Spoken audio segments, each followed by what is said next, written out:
Playing on a Budget is brought to you by CoolStuffInc.com, the best Magic the Gathering singles and sealed retailer on the internet, GatheringMagic.com, your #1 source for Magic the Gathering news and content, and RogueDeckBuilder.com, my personal channel filled with innovative and entertaining Magic the Gathering rogue brews. Hi there, it's Kevin with GatheringMagic.com here with another episode of Playing on a Budget. This week we're going to go back to the Mono Blue. I've really wanted to try Mono Blue for quite a while, and is hoping that there would get like 1 or 2 pieces from Fate Reforged that would actually make it viable. And we did get exactly 2 pieces that I really like out of Fate Reforged, and then a third. This Monastery Siege is kind of a nice little card, as you can. Dragons seems good in this deck, as you can protect all of your early drops. It'll make all of the other ends cost 6.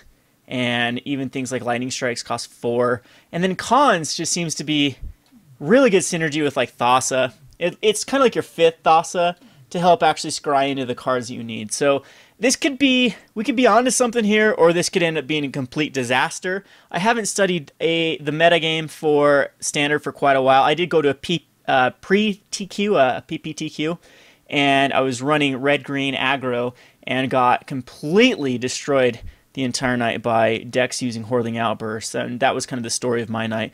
But so I do have that experience of playing Standard, but I haven't really played a lot since it's evolved from the Fate Reforged. So anyway, again, this could be something that this works out perfectly, or we could just get utterly destroyed by the decks in the metagame. I'm hoping that it's going to be fast enough to outrace decks like the Abzan midrange, and that's why we're trying out the Frostwalker, a 4/1 for 2 mana. Very good card. I'm hoping that, I mean, everyone reads this ability when Frostwalker becomes target of the spell or ability, sacrifice it. It's almost like, who cares? If they're going to use a card to actually kill this, it's still a card for a card. I mean, I guess ability, I'm trying to think of any abilities in the format that actually could just target Frostwalker to kill it. But if they're going to be spending, like, especially Abzan midrange, they have removal spells in the form of Bile Blight. That would kill anything anyway. They have Abzan Charm, which is 3 mana for this 2 mana. Hopefully it's actually got in for a swing. This guy kills Courser of Crew Fixes. It kills Sylvan Caryatids. It actually can trade with if it's Abzan midrange, it could actually trade with an Anafenza.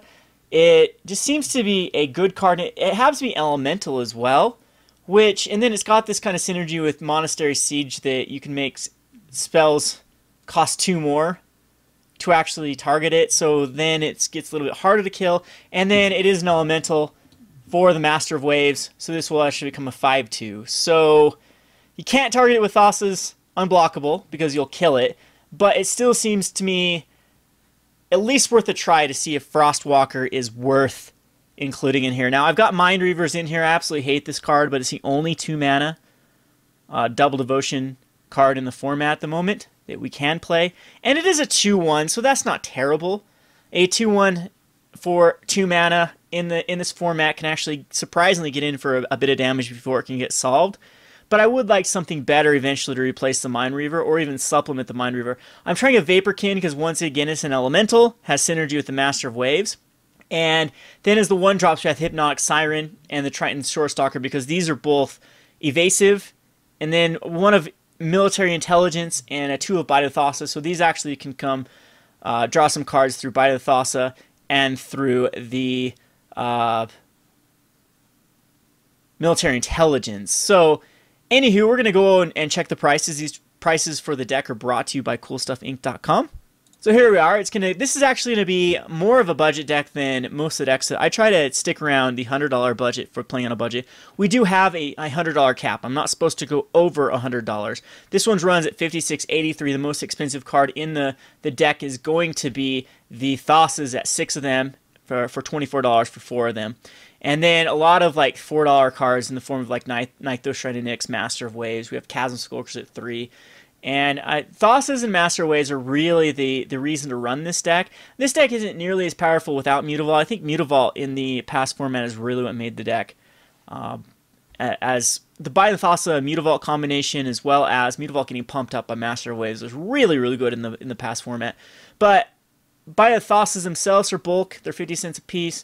We have Hall of Triumph, it's a one of, it's $1, and the Monastery Siege right now is going for $2. I expect the price of Monastery Siege to drop down to bulk. I just don't think it will see enough play. So this deck could even go a little cheaper in the future, but for right now, it's going to run us around $56.83, not including the commons and uncommons. So in the sideboard, we have ways that can really punish the Abzan and Mardu midrange. We have 3 of Disdainful Strokes.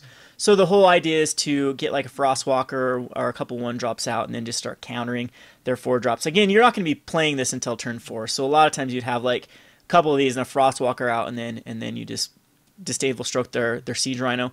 We have 2 of Negates that can also negate Sorens and Hordeling Outbursts, things like that. 2 of Reality Shifts. Reality Shift seems okay. You can actually use Reality Shift on one of your own cards if you really want to manifest something. I don't really suggest that. It's not going to be quite like Rapid Hybridization. Rapid Hybridization a lot of times was used defensively. You could Rapid Hybridization your own Thassa in the last metagame, as this is indestructible. We have another Chasm Skulker in the sideboard. Chasm Skulker just seems like another decent 3-drop. We're going to wait and see if I like it. If I don't like it, I'll probably replace them with Vaporkins.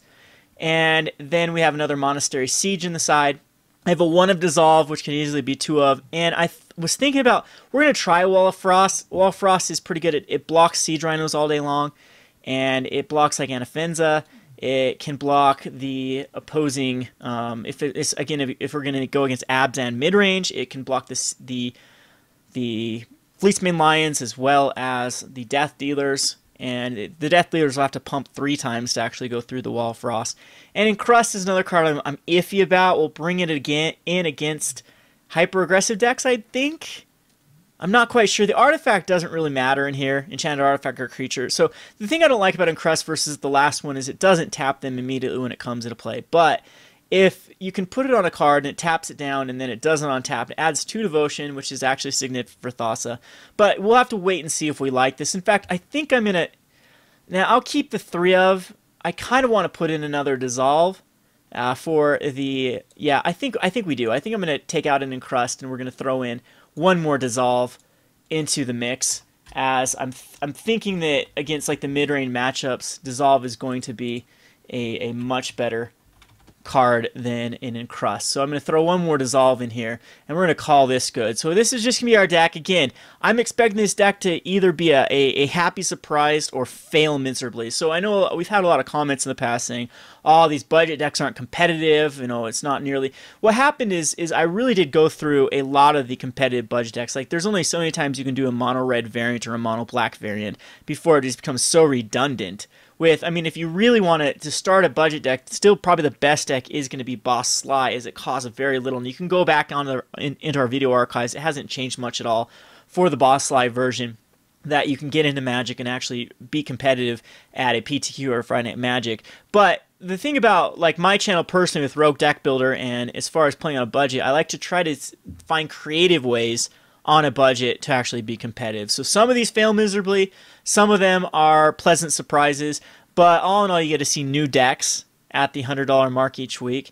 And just as a rule of thumb, if you go into a race with a $10,000 card versus a $20,000 card, I'm pretty sure the $20,000 card, if built properly, will be able to outcompete a $10,000 card. That's just the rules of life there. But the objective of this series is to be as competitive as possible at the budget, and I'm thinking this budget deck will be able to compete against, especially red decks. I'm thinking Master Waves is going to easily be able to compete against. But anyway, we'll get on to the matchups here and quit babbling. This is Kevin with GatheringMagic.com. Thanks for watching.